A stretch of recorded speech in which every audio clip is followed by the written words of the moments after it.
Hey, JJ. We're back with with part 2. So many things to talk about. Yeah. All right. So hopefully you digested from last week what we talked about. If you haven't listened to part 1 of this, Starseeds and Atlantis, please go back and do that.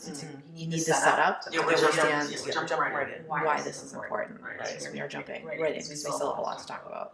We can't have a part 3. I don't have enough voice capacity to keep going.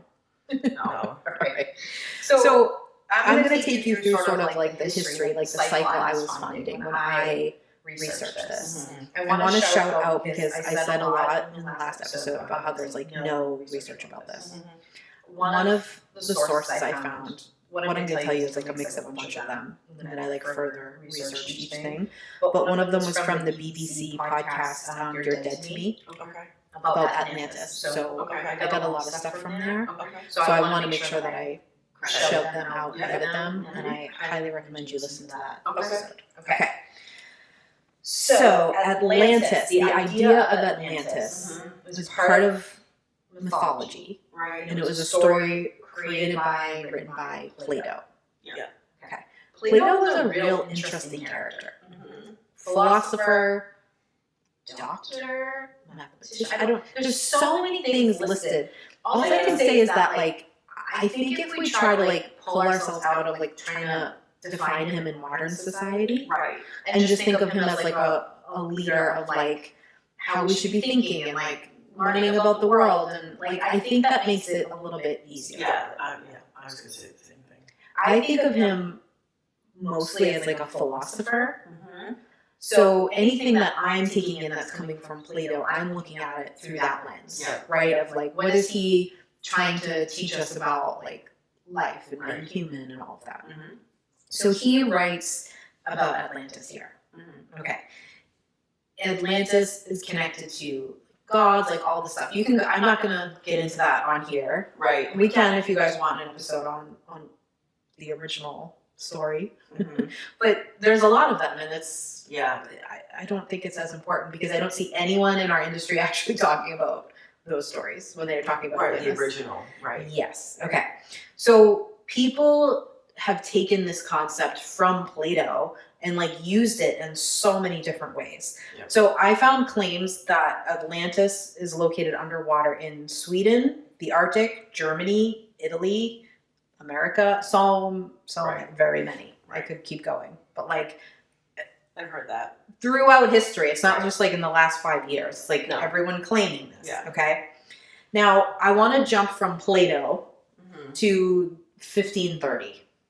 The year 1530. Okay.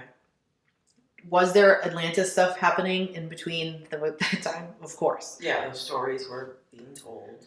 But when I tell you this story, I think you're going to sort of have a light bulb moment of like what might be going on now as it relates to like COVID and stuff. Okay. I'm going to try to say his name, and I'm going to try to pronounce the stuff, and I'm going to butcher it, and I automatically, I apologize up front. I'm so sorry. In advance. So, Girolamo Fracassaro. Okay. Also listed with 2 other names being the same person. Okay. And I could not figure out exactly why, other than, like, I don't know if it's, you know how, like, Cristoforo Colombo, and we call him Christopher Columbus. Yes, like, I don't know. Right. That's my guess. Okay. He does talk about Cristoforo Columbus. That's why it's front of mind. But okay. He is a writer. Okay. He's a philosopher. He's in the 1530s is doing all the things very similar to Plato. Like, he's clearly someone who's influenced by Plato. Okay. And he, for the most part of what I could find, was regarded as like still well. Like, people thought nice things of him. Okay. But in 1530, he wrote a poem. I think it's more of like a long story, but it's listed as a poem. Okay. You can read it if you want. It doesn't translate very well. Okay. But it's Greek mythology mixed with the highly contagious disease at the time known as French disease. So French disease is like, it's not categorized as a plague. I'll tell you what it is in a minute. Okay. But it was front of mind for everyone. It was highly contagious. People didn't know how it was passing. It was spreading everywhere. So in this time period, this disease is killing people and hurting people, and everyone's thinking about it. Sound kind of familiar? Yes. Yeah, okay. So this guy writes something, I'm going to try to say it, named Syphilis sive morbo gallico. Okay. There's a hint in there about what the disease Sure, is. you picked it up. Okay. And in this, he writes just like, again, a poem. It's not like this is fact. He's not like writing like a journal, like a medical journal. No. Right. He says, here are 2 legends of how this disease is spread and how it came to be. Okay. Now, they don't know how at the time. We learned later, spoiler alert, this is syphilis. It gets renamed after this guy's poem. It was called French disease, which is also racist because although we blame cultures all the time for illness. Oh, like the China flu? Yes, exactly. Thank you. Okay, so. Right. Okay. So what we know now is syphilis, which is a sexually transmitted disease, is... We're not blaming the French. No, but this became renamed after his poem. That's how influential it was. Right. But he was writing like, here are 2, I'm going to lean on Greek mythology to help us understand where this comes from. He wasn't saying this is a fact, from what I can gather. Okay, there are people who disagree with me. They're saying he was trying to trick us or something. I didn't get that vibe, to be honest. But you can decide for yourself if you want to look into it more. Okay. So he wrote 2 legends about the origin of this disease. French disease. Syphilis, not called that yet, but this disease that they didn't realize how it was spreading and all that. Okay. So the first legend is of Cristoforo Colombo, which is Christopher Columbus, because for some reason we can't just pronounce his name the way it was really originally pronounced. I'll never understand that. Okay. So this first legend, basically, I'm boiling it way down, but it's that Christopher Columbus, his voyage, he gets to the natives of America, and they were all suffering from a disease that was a curse from the gods of the lost city of Atlantis. So Christopher Columbus found a cure. He sails around, finds a cure in the holy guacium tree. It's Guaiacum. Okay. And he brings that cure back, and they all take it, and they're cured from this guacium tree. I don't know if I'm saying it right, but that, okay? It's so wild. First legend. Yeah. Yes. Okay. It sort of reads in the weirdly translated way as a like choose your own adventure style, the way it's written. It's very strange. I'm sure it's just not translated right, but like you're not reading it like that's what really happened, man. Right. But Right. That's the story. Gotcha. Okay. Again, this guy is inspired by Plato. He's trying to write like a Greek mythology of why this happened. Yeah. Okay. It's falling a bit tone deaf on the fact that we're now blaming, it's like the Native Americans are cursed by the gods of Atlantis. And we actually brought the disease to them. Thank you. Yeah. Right. Many diseases to them. Right. Right. So you start to see this pattern that you'll continue to see of white people blaming non-white people for things that they don't deserve the blame for. Right. Okay. The second legend in this is that the disease was given to Syphilo by Apollo. So Apollo is the Greek sun god, okay? Because he was unfaithful to him.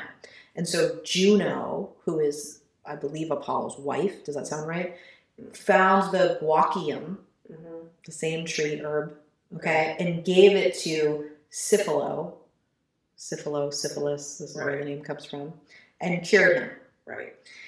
Okay, after this comes out, people start using this guacium to treat syphilis.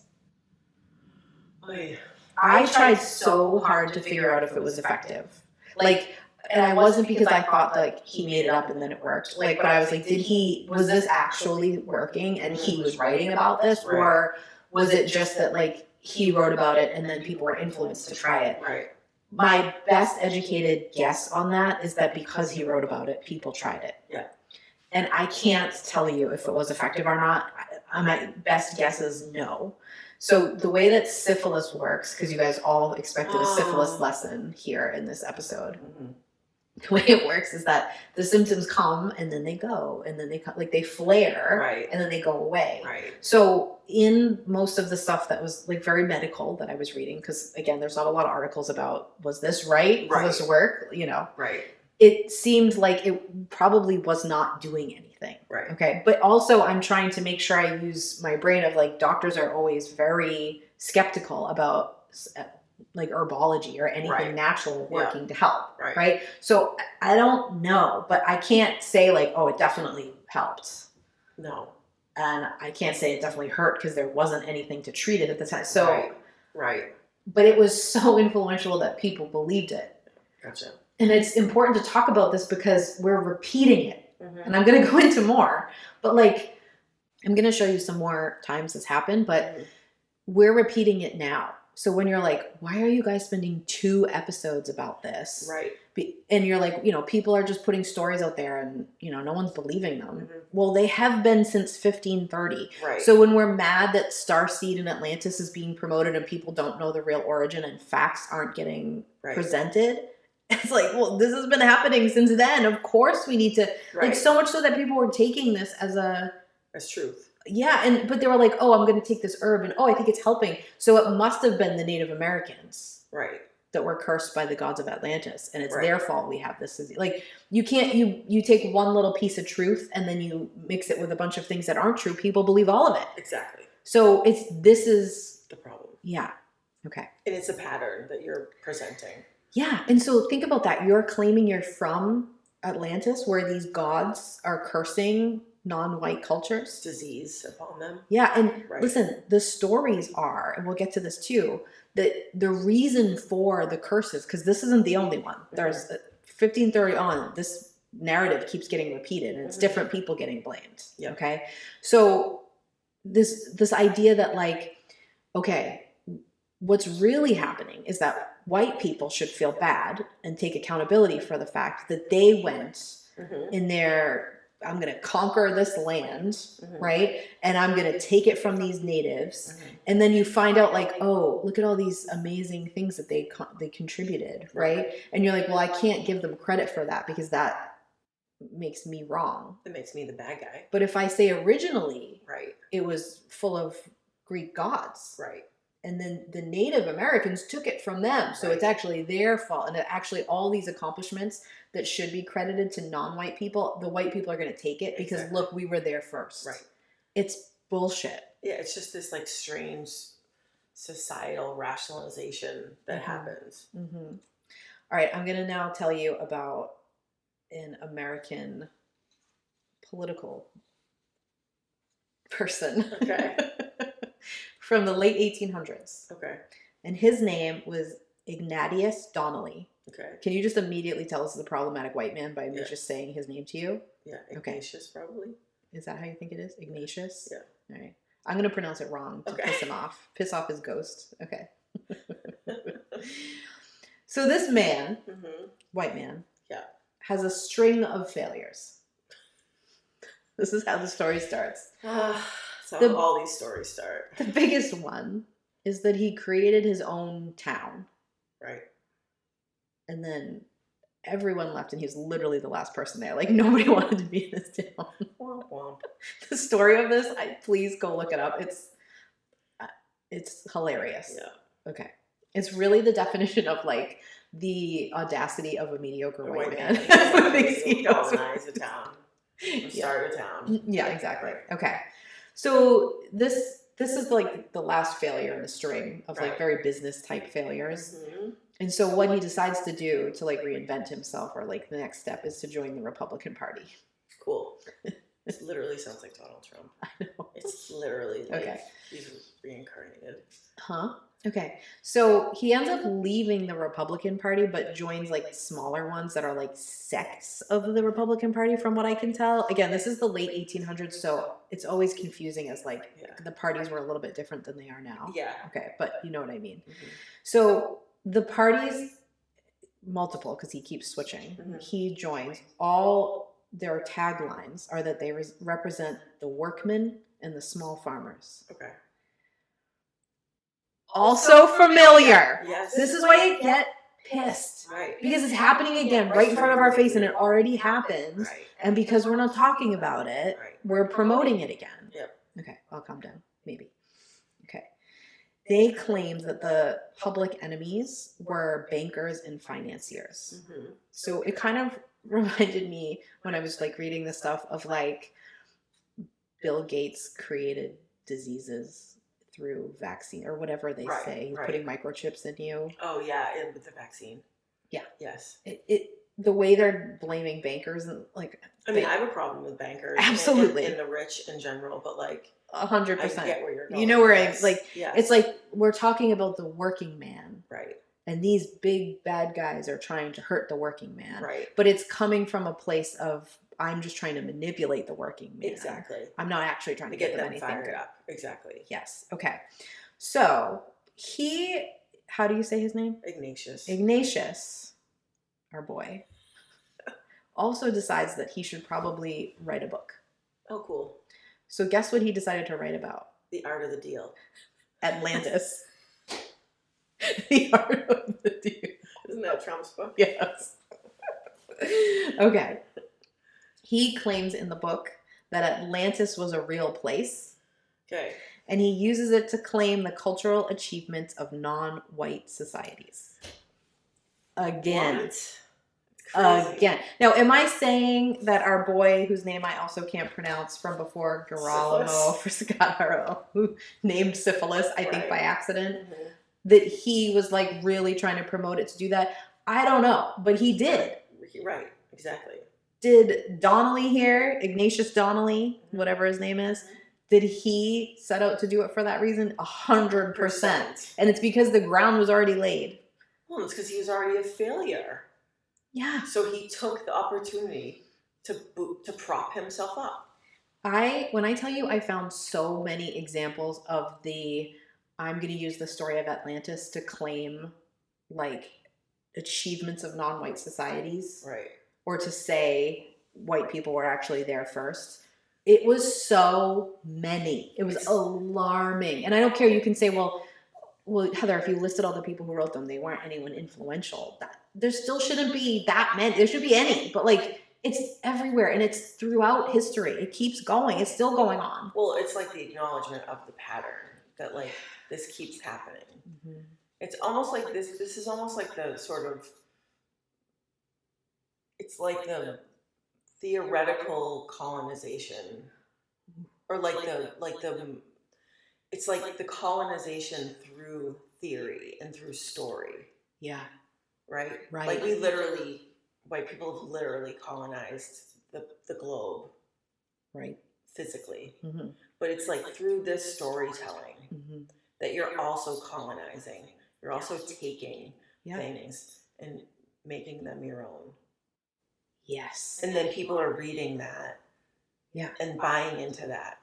Yeah. It's not far off from how people are like, let's not teach real history. Like, let's wipe out all these books and say you can't talk. We don't want you can't talk about kids to slavery. Feel bad about slavery, right? Yeah, or like, oh, you've never heard of these 5 very influential black men who invented these amazing things, or the very first woman business owner was a black woman. Right. You know, she was a hairdresser. Like, we don't know any of that, and we're not taught it. It's because they don't want you to know that. I know I'm sounding like a conspiracy theorist at the moment, but this is really what happens. And it happens subtly, and it happens in your face. It's not just Florida.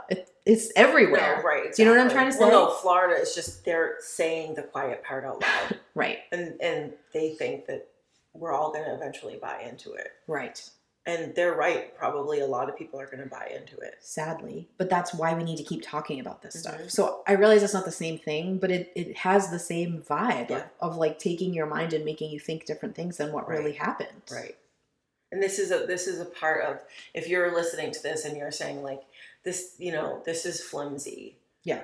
These are just random people doing this. Right. Well, that's how they get you. That's how this system gets you to buy into it. And it's that subtle. I should say that our boy, Ignatius Donnelly, was a congressman.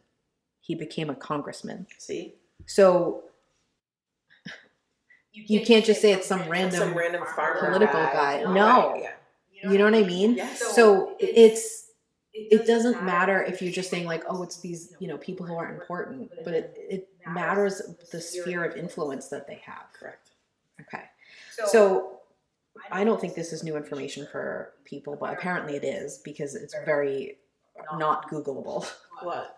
That the Nazis used Atlantis. Oh, yeah. Like they claimed it was an Aryan civilization and they used the same exact thing of the Atlanteans. They didn't use the term starseed in anything that I could find, but the same idea that they were, if you were a Nazi, okay, so we'll just fill in starseed, right? That you were a higher being than everybody from somewhere else, from Atlantis, who is from the superior race, who, like, it's the same thing. You're just changing out the word. Well, and Nazism is just like a far more, unfortunately, successful, right, but also radicalized version of this story.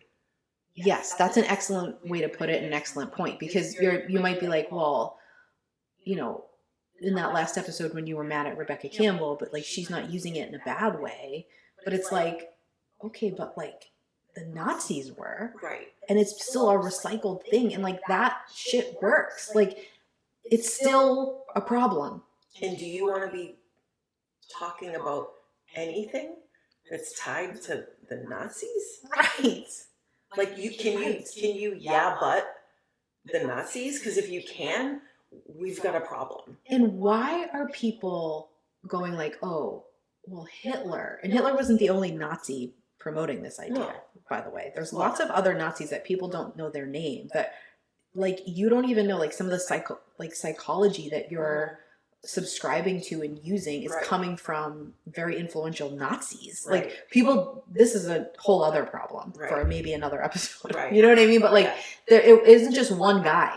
No, is my point. Like sometimes we think of it that way. Yeah. But if you ask yourself this way of thinking of like some of us are higher beings and better than everybody else, and this is why things are hard, and let's blame some non-white people for everything. If you're promoting that same thing, like what are you doing? Because we know what the Nazis were doing. Right. So what are you trying to do? Right. Because you're not helping anybody. No. Do you know what I'm saying? Yeah, there's like a superiority to it. Yeah, so you got to ask yourself some questions. Like if you're really connected to the starseed idea and you won't let it go, maybe you believe you are an alien. I don't really care if you do. Like that's fine with me. I'm not mad at that. But if you're using the starseed thing and then you're saying, "Oh, I'm a higher being than everybody else here because you guys, you're just from Earth. Right. You always incarnate here, but I incarnate from somewhere," and you think that makes you better than people. Right. You're setting yourself up for something dangerous. Yep. And then if you're promoting that idea, my question is, what are your intentions then?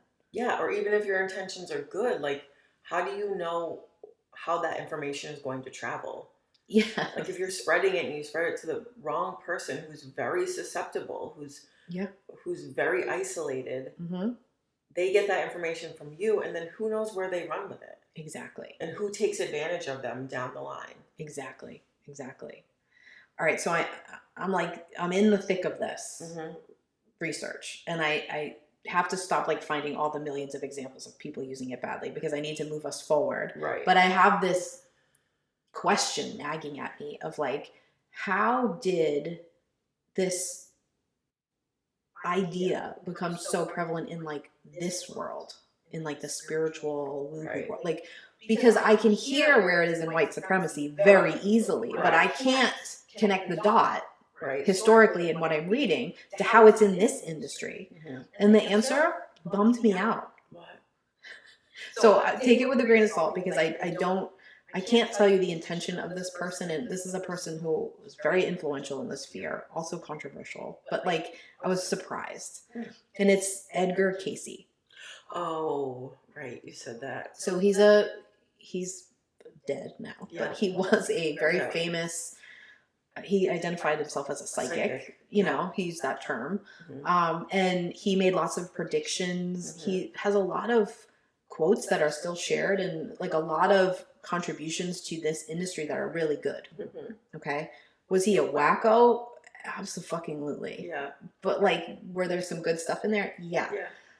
I will tell you right now that I did not find any ties to white supremacy for him. Okay. But I do think he's the button on the connection between this industry and this stuff. Okay. Okay. The bridge. Yes. So he wrote a book about Atlantis because he did a lot of past life work. Okay. So a lot of his psychic readings were, let me tell you about your past life. And he started talking about people's past lives in Atlantis. Okay. So it's a whole book about him picking up that people were coming, like ascending from Atlantis as if it was a different planet, not like a sunken place on the earth. On the earth. Right. Okay. So he said it was a city that ran on crystals. Yes, I've heard that. Okay. So that's where that comes from. Yep. So now this is where that concept gets grabbed and brought in. What year is this? This is in like the early 1900s. Okay. So that's what I was picturing. Not like post-war and everything, but like where, I can find an exact date of when the book came out, but it's hard to see when the influence really started because it seems like this kind of like snowball slowly rolling down a hill effect of like it starts to spread. But Edgar Cayce is super influential in this world, and like some people don't even know his name, but their practicing things are his teachings. Right. Okay. Yep. Really, if you're into past life stuff, he's a big influencer here. Yep. We have episodes on that too. Yep. Okay. So the thing that's so crazy is that in his book, he said there were 2 phases / 2 legends to the destruction of Atlantis. Again, with the 2. Do you see? Yeah, the pattern. Yeah. Is that an accident? Because did he know that there was the syphilis story? Like, or is he just picking up on it intuitively? I don't know. I don't know, but this is what he said. He said people fled Atlantis to many different countries. That was the first one, the first legend. Okay, so Atlantis was going down and people fled. The second is that Atlanteans were reincarnating through people in the United States. Just the United States? That's the only part that he's like listing. It's not like individualism. It's not like... Yeah, and just to clarify, he's an American man. Yeah, but that's what I mean. Like, right. It's so self-centered. It's like so American of him that you would have this theory that like they would only reincarnate here. Yeah, it's weird. It is weird. And like, there's no real acknowledgement of like, are you saying like indigenous Americans? Because remember, there's the ties to that story. Right? The Atlanteans had cursed them. Or are you saying the colonizers who are American? Like you and I, the white people here. Right. Like, do you know what I mean? Like, who? And I tried to get through some of his like writings on it. And if you've ever read anything by him, it's a lot of it is like basically him in a trance kind of writing. And it's channeling or something. Yeah, it's wacky. It's wackadoodle stuff. Yeah. But I couldn't find anything where it was like I saw anything that looked like white supremacy or racism, but it still doesn't sit right. It's still weird. And he wasn't saying like this is fact. He's saying this is what I'm picking up in doing these past life connections, this message. But it's still fucking weird. He was saying Atlantis was off of the earth, was outside of the earth. It was a planet. It's a planet, but yet people are then for some reason they start reincarnating here. So it gets destroyed. Oh, okay. And people flee. And so one of the things he picks up is they just flee to many different countries. But the second one is that they didn't flee, they died and they reincarnated as people in the United States. So again, he's not going, this is what happened, guys. He's going, this is what I'm picking up in my past life readings. That, you, conveniently, people in the United States, who is the majority of my readings, are an Atlantean in a past life, and you reincarnated so now it comes in. And so because it's Atlantis, and because this idea that you're an alien and the starseed, like this is born from here. And now you have the guy in 1976 writing that book, influenced by Cayce, obviously, like I mentioned in the first episode, right? It's The Gods of Aquarius, 1976 by Brad Steger, right? So Atlantis was an all-powerful civilization, and starseeds are descendants of alien beings from that planet. Coming from what Casey says in these it's all it's all there. I see. So like we said at the beginning of the last episode, this Starseed Atlantis thing is always in the periphery. Mm-hmm. There's always people talking about it. It's not like, oh, when something big happens, it comes from nowhere. Back. Yeah. Right. But it becomes more popular. Yes. And so it has this huge resurge with COVID. Yep. And so if you look sorry to interrupt, it also definitely shifted from like the pre-COVID Rebecca Campbell light worker trying to be helpful. Yes. And then it shifts to this definitely more radicalized, more extreme version of what a starseed is now, if you're looking into it. It becomes part of the alt-right pipeline. Correct. Yes, exactly. Which it's always becoming part of that like weird alt-right thing, right? Like in some form. But now it's like very obvious because of social media. Right. Okay. So if you look at like how popular books are on starseeds or decks are on starseeds or how popular it is on TikTok or I had to look at like Instagram and Facebook too because TikTok kind of didn't take off until COVID, right? So I'm trying to be fair in my judgment of it. Yep. But it's very easy to see like the facts are there that it takes way off during COVID. Right. Okay. So you have this cycle with COVID of then racism coming to the forefront. Right. It's not like racism wasn't there. I'm not saying that, but it becomes something we're all talking about. There's these issues with George Floyd and all this stuff, right? Comes right up. And then there's this element of psychology and like what's going on mentally for people when you're like probably already on the edge and then you're in a pandemic and you're stuck at home and everything is scary. Racial strife and and like what happens to people and why they're so susceptible to this, right? And this is the thing that I was talking about at the beginning of the first episode that was so infuriating to me is that this is a very obvious pattern. Right. Why are we not putting this together more and catching it faster? I don't know. It's irresponsible. It is. Okay. Well, you caught it. Well, yeah, but I shouldn't have been me. So I want to take a quick break. Okay.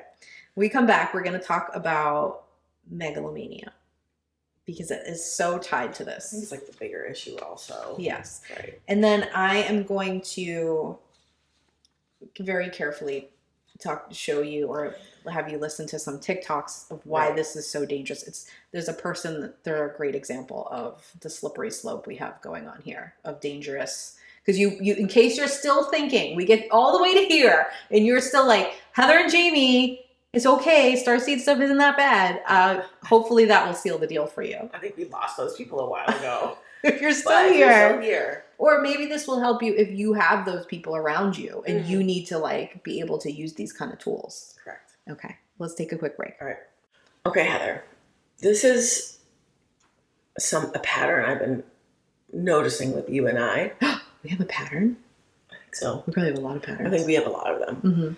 But I think it's something that like, intuitive people and empathic people and probably just humans in general have a hard time with. And we're both experiencing it right now on different ways. But like,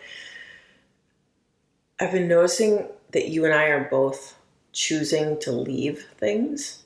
Ooh, yeah.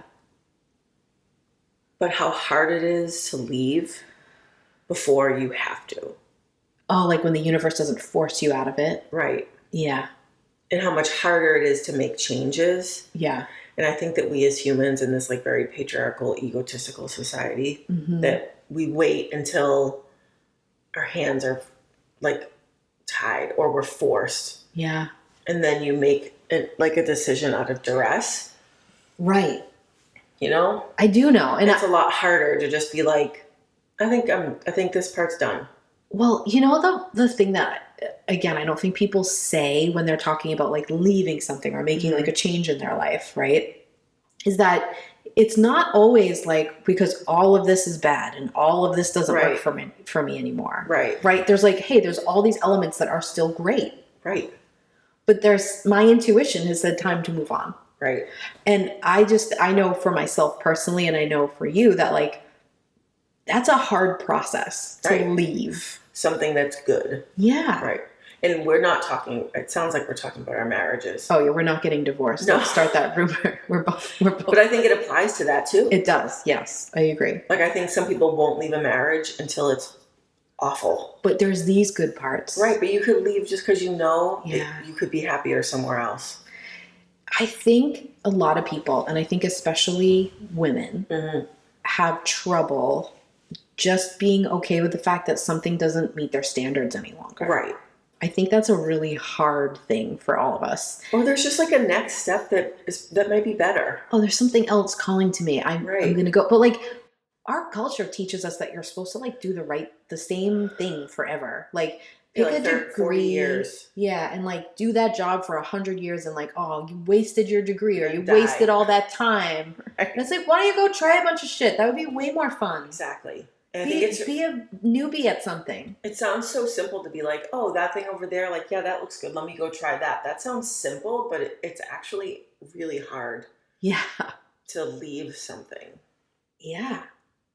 I think it's just human nature. Like, your ego likes the safety of what it knows. Right. And so it tries to kind of romanticize the good parts for you and sort of diminish the bad. But I've been in so many situations. I remember, so I was a dance major in college. It felt like the right major. I haven't used it, but I used a lot of the lessons. Same. Okay. And I remember as I was graduating, like knowing I wasn't supposed to do it anymore. Like, I was supposed to do that. I was supposed to be where I was. I followed Have that experience. Yeah. Right. But now I was supposed to go in another direction. And I remember the crisis that felt like. Yeah, same.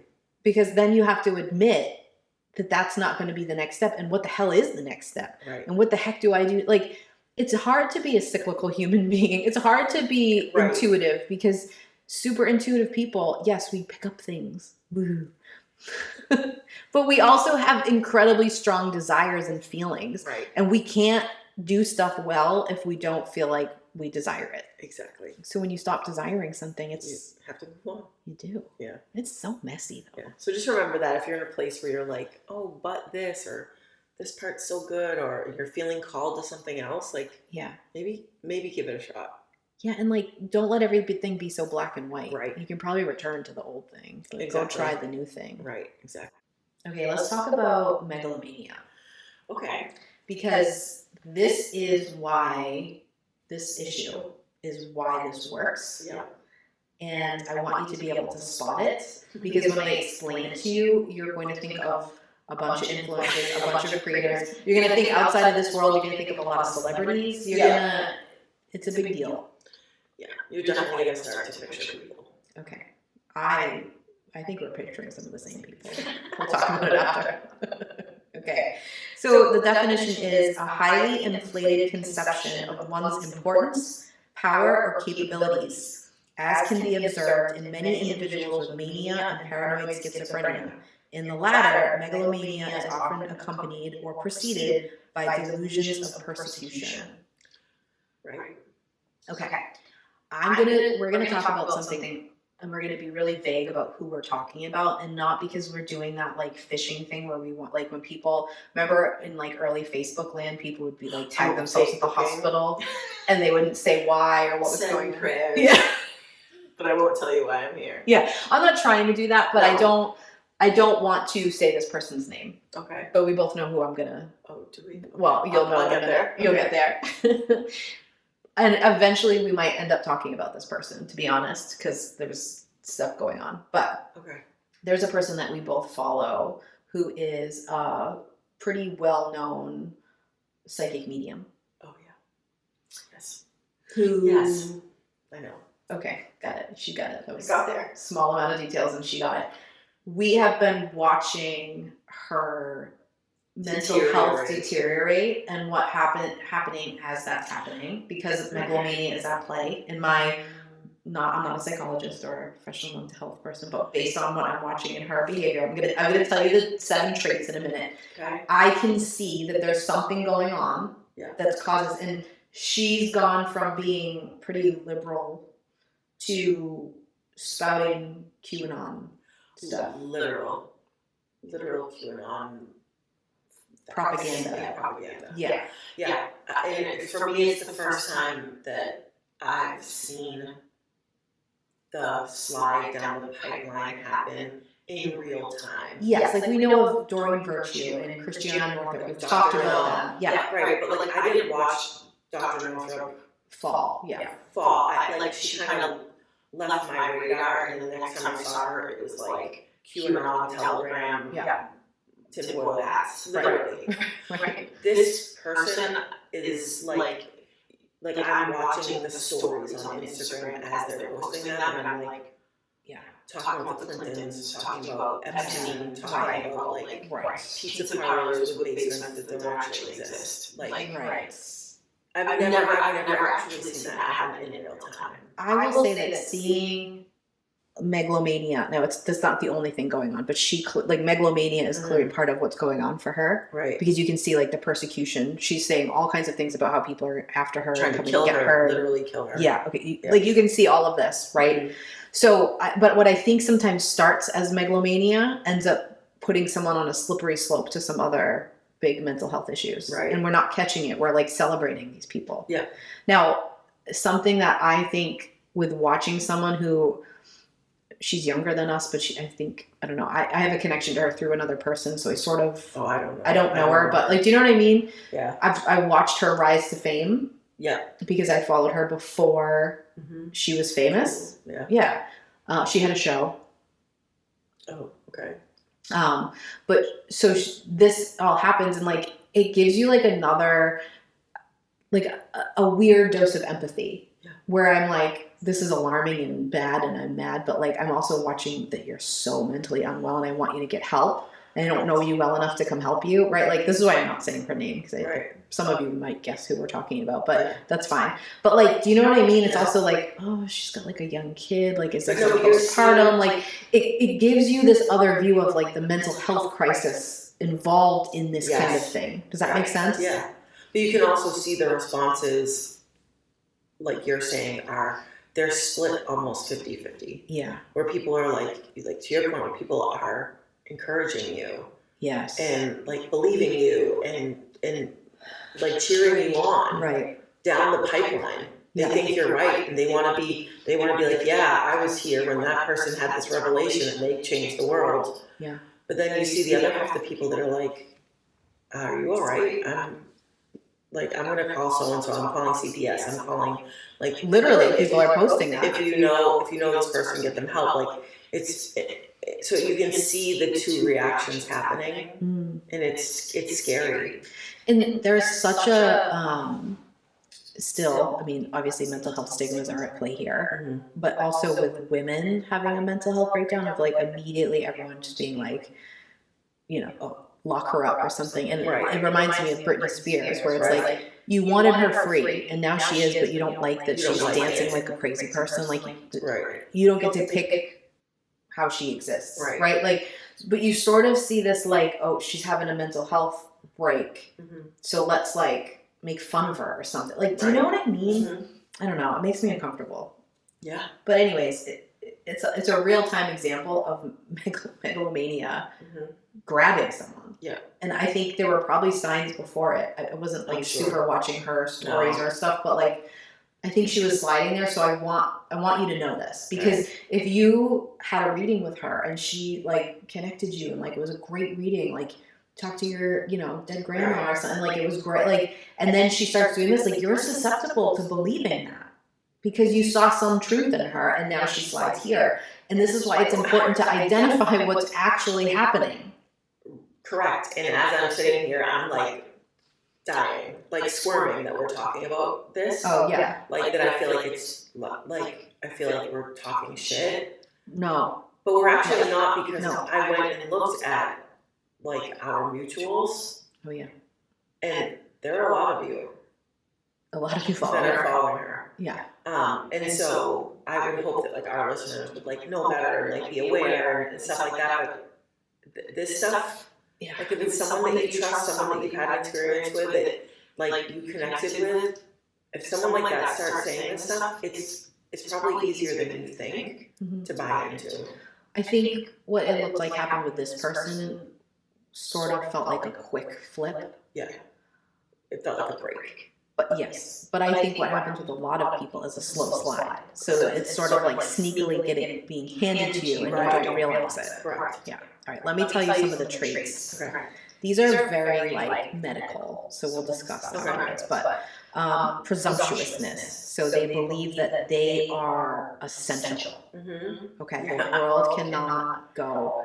Right. I feel like Teal Swan is one of my favorite examples. If you're trying to picture someone, like use her. Any cult leader will work, but okay. Next, they feel indestructible and capable of solving any problem that comes their way. Keith Raniere. Yes. But this is so many people in this world. This is the thing we always tell you to look out for in a reading or something where they're like, I know all of it. Like there's no limit to what I'll help somebody with. If I'm not trying to say I did everything right, but like if someone came to me with something outside of my wheelhouse, I would not do a reading or a session with them. No, or I would say like, I don't know. Yeah, or let me refer you to somebody, to an expert, to a mental health professional. Like, there's a lack of responsibility there, or there's a afraid to say you don't know something. I mean, I can think of so many examples. Somebody that we both used to be friends with in particular, who you could see manipulating people by being like, well, you need to keep coming back to me for this answer. Yeah, like it's that. You got to watch out for that. We've talked about that a lot. If someone just keeps selling you stuff and not helping you, then that's a problem. The next one is they're manipulative, which is how they get to positions of power. So it's like they're smart, they're manipulative, they're probably charismatic. Yeah, they get there, right? Too often we are like, oh, this celebrity has a lot of charisma, so everything they say, I believe. Right. And we talked about that shift with like the Danny Masterson stuff and Ashton Kutcher. Like you can see it starting to crack. People aren't just automatically buying into everything. But I still think people go like, oh, this is a pretty good aesthetic background and this is edited well. This person has a lot of followers, so I should just believe what they say. And it's dangerous. Feelings of omnipotence. They often put other people to the test to compare themselves and show that they're better than everyone else. Sounds about right. They don't admit to their mistakes, so they never learn from them. Narcissistic and idealized self-image. I was going to say, this sounds a lot like narcissism. Right. So I tried to look up the connection. And so, you know how narcissism is like, you can be both a clinical narcissist, but every single human has narcissistic traits. Right. This is like a lot of narcissistic traits, especially when it comes to their image. Yeah. How people see them. You're like on one end of the spectrum. Yes. Far. Yes. But you can still be a megalomaniac, and like a lot of times you see it in like people like overly like making sure their appearance is perfect. Okay. Right? Like it doesn't just mean I think everyone else is always wrong and I'm right. Like, does that make sense? Yeah. Okay. Hyper awareness of people's reaction to what they say or do. If people reject them, they think those people are the problem, not them. I think of Scientology with like a suppressive person. If you say anything bad about Scientology, like instantly. And then vanity. So supported by a strong ego that grows as a result of feeling superior. Gotcha. So this is like the sort of clinical thing, like the traits you can look for. Yeah. I think that's so important. I want you to listen to it, maybe rewind and listen to it again, or take notes or something, or Google it so you have the 7. Because when you're watching people on social media, or you're taking a class from someone, or reading their book, if you're picking up on these traits, stop. They're red flag. They might not be so far down the spectrum that they're like a cult leader hurting people who are like, hey everyone, let's spread white supremacy through Starseeds and Atlantis. But you still are probably not in the hands of somebody trustworthy. Right. But like that shaman guy actually is a great example of these characteristics. Exactly. Yeah. Exactly. Perfect example. Yeah. So what I wanted to add to this from my brain is like, I always think, where does something like megalomania come from? Like what's the problem in the person? What's the root? Right. That's my favorite question. Correct. Okay. It comes from a fear of being inferior. So think of the fear of being inferior, and then the concept of a starseed. Perfect. It's perfect. Yeah. It's a chaotic clusterfuck of perfection lined up to suck you in. Right. So you see it in cult leaders like all the time. Like, I don't think I've ever seen a cult leader that I wasn't like, that person deep down thinks they're inferior, and that's what they're doing. Like David Miscavige, like all of these Keith Raniere, yes, volleyball sweatband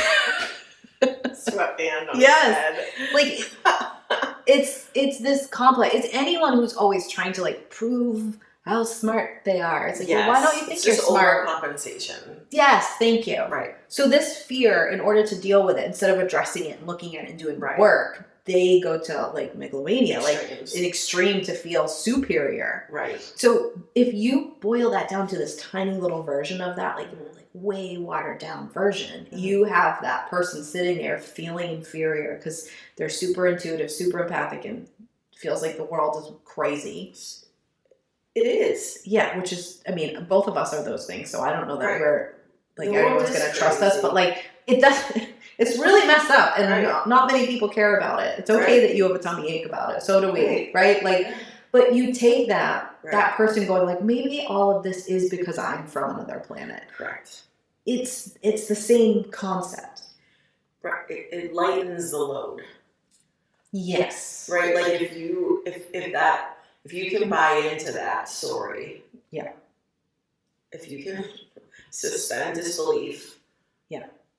Around everything else and believe that you're a starseed from another planet. Yeah. It lightens the load of like existing in this world.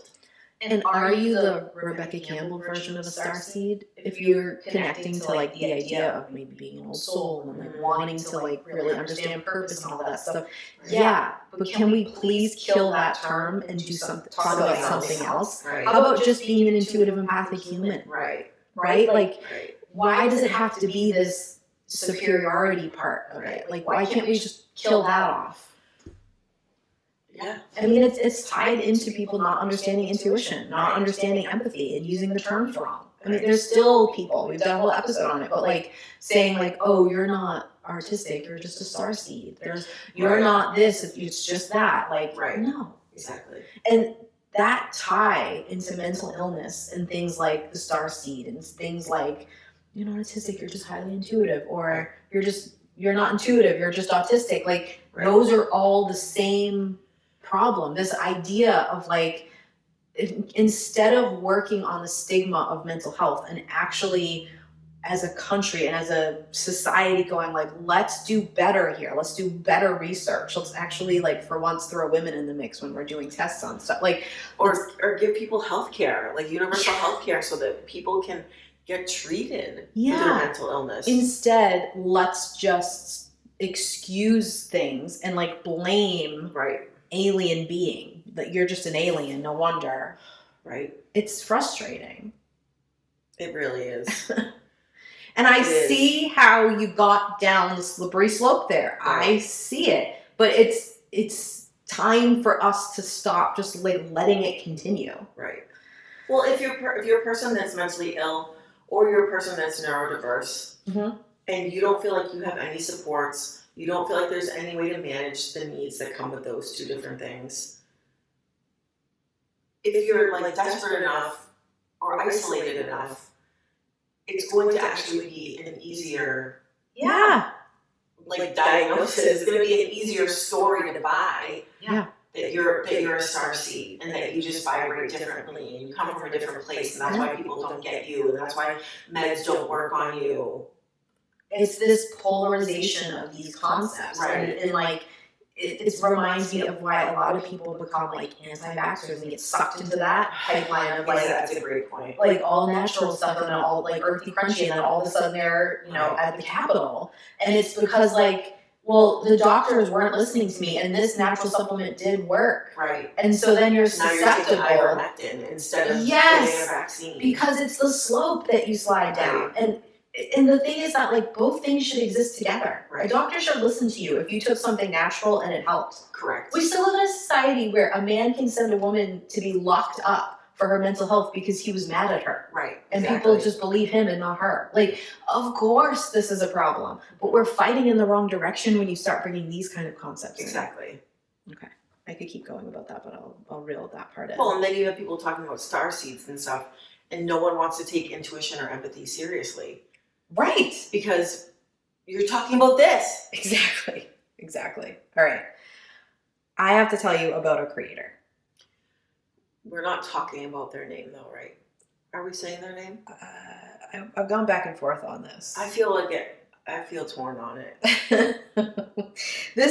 Okay, I won't say their name, but I'll make it very easy for you to figure it out should you want to. I just don't like promoting this person. I'll say enough things that you could easily figure it out, but I won't actually. But I am going to play some of their TikToks. Okay, you can play the TikTok. Okay. So basically, we're not showing it. Like we're not showing you the screen. I made you see it. Yeah, that's fine. You loved it. Hated it. Okay. Basically, I wanted to go, okay, we have this figure that I said before. There's over 1 billion #Starseed views. Mm-hmm. What are people talking about? Right. Okay. I tried very hard to be watching TikToks not in my own account, which is very difficult to do, not signed in. Oh, gotcha. Because I was trying not to completely destroy your algorithm. Yeah. I don't think it worked, but anyways. And then I was like, I'm definitely going to use #Starseed in these episodes. So I'm already, it's too bad. It's over for me. TikTok, right. That's just yeah. I wanted to create another TikTok just for research, but I'm pretty sure that they don't like you doing that. And I didn't want our TikTok to be shut down. Oh, okay. You can't have two same person. I don't know. Gotcha. Okay. So this person has, so there were lots of them. Some very obvious white supremacy language, some much more along the Rebecca Campbell line. I would say the more popular is the Rebecca Campbell line of them. Okay. Yeah, sort of benign. Yes. Yeah. But too many not benign. Benign or not, you need to know what's happening. Agreed. But if you're thinking it's all Rebecca Campbell stuff, no, it's probably 50-50 to be honest with you. Okay. So one of the creators that we're going to talk about has 122.4 thousand followers. That's a lot. And has their own cult, self-proclaimed cult leader. No, they call it a cult. Yeah. Which sort of all of the videos on the bottom say join the blank cult. Right, which cults don't openly identify as cults. That's part of a cult. See our episode on cults. We have 2 of them. Yeah. Okay. And this person, in case you wanted to actually find them, was featured on MTV because of the fact that they have a cult and something to do with them seeing a tree walk around. That's enough details that you can figure it out without me giving too much. Side eye. But they are a beautiful example. They are very, I don't have any problem saying bad things about them. Okay. We both care a lot. We both get tummy aches over saying anything bad about anyone, even if they fully fucking deserve it. Right. Literally. We both, after talking about Rebecca Campbell, were like, ugh. Yeah, on the break, I was like, ugh. Yeah, we both, I don't want to. I want everyone to do great. I know. I want to have to say that. People need to know. We got to put our money where our mouth. And if we're saying, hey, there's no checks and balances here, and there's lawless land, but we're not trying to provide it, that makes us hypocrites. So we have to be uncomfortable sometimes. There's no one else doing it, Jamie. Okay.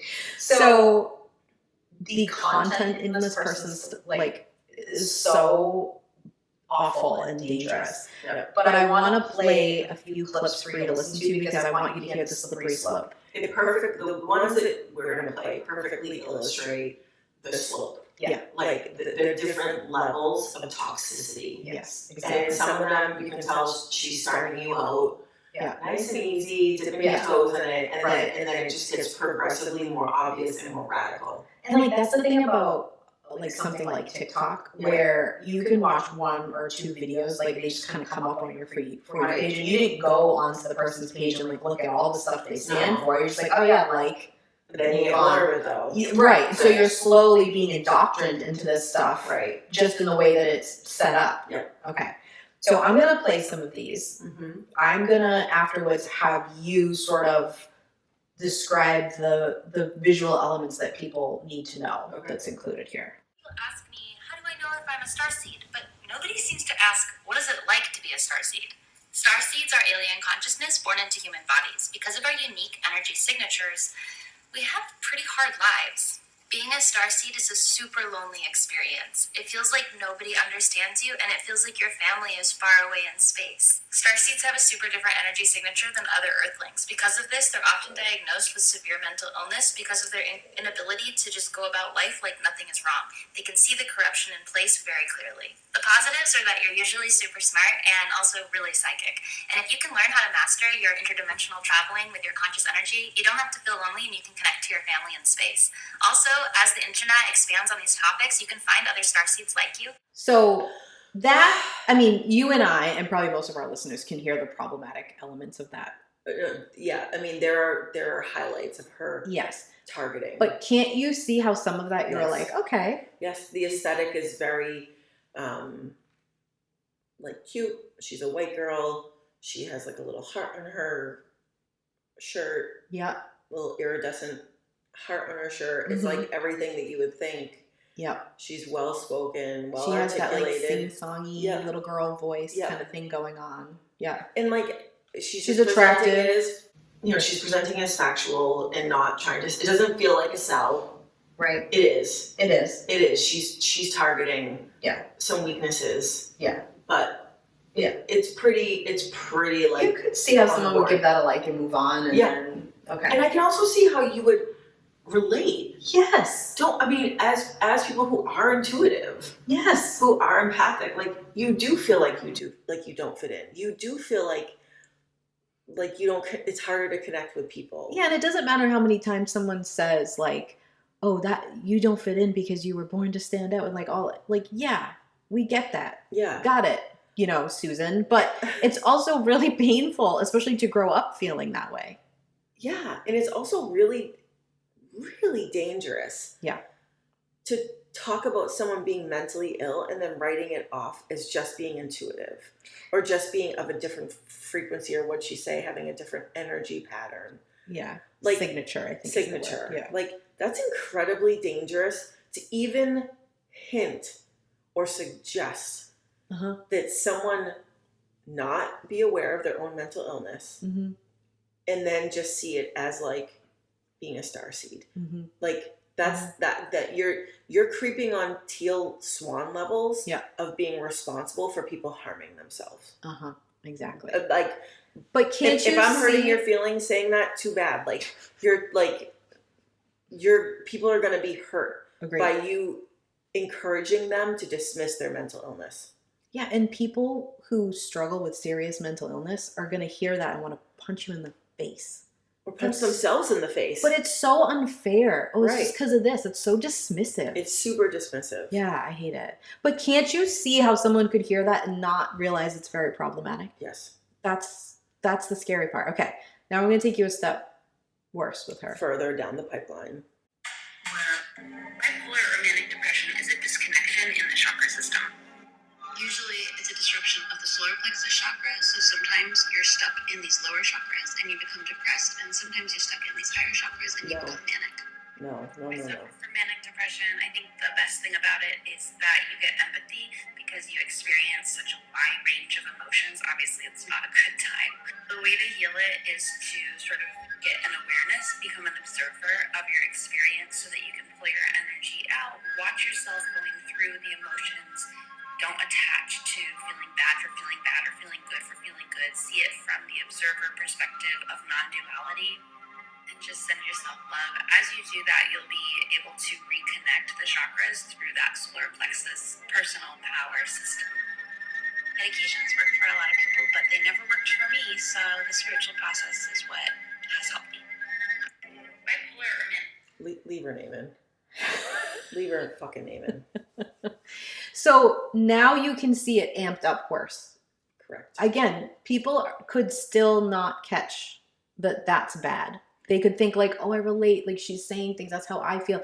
And can you explain that in the video too? She shows you the chakras that she's taught. Also, what she's saying is wrong to people who know about chakras. Yes. But like, Do you know what you can see it, and it's infuriating. I mean, I think most of our listeners heard that and had a stomach ache like we did, but it's so dangerous, but it's so digestible. But think about the people who are in that situation, who meds, they're not responding to meds. Yeah. They're very mentally ill. If you're bipolar, right. You need medical help. Right. You need help from a therapist, from a not psychiatrist. From this person. No, and but if you're in that spot where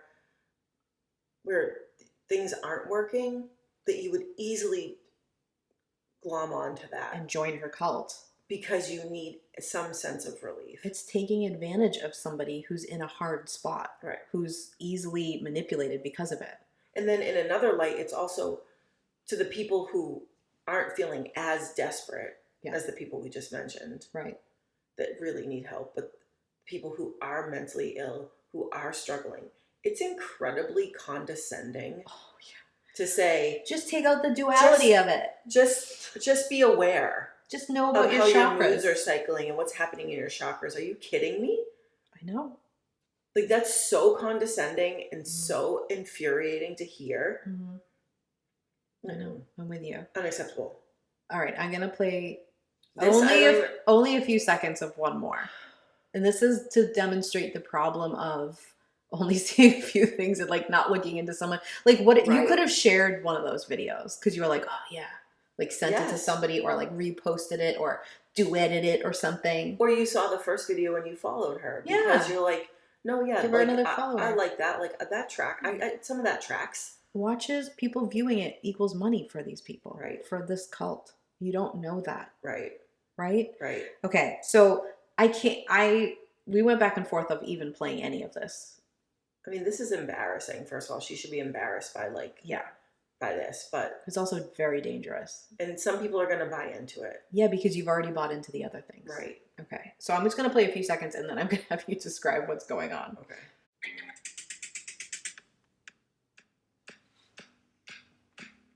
It's like there's a video playing and they're dressed up as witches in the woods.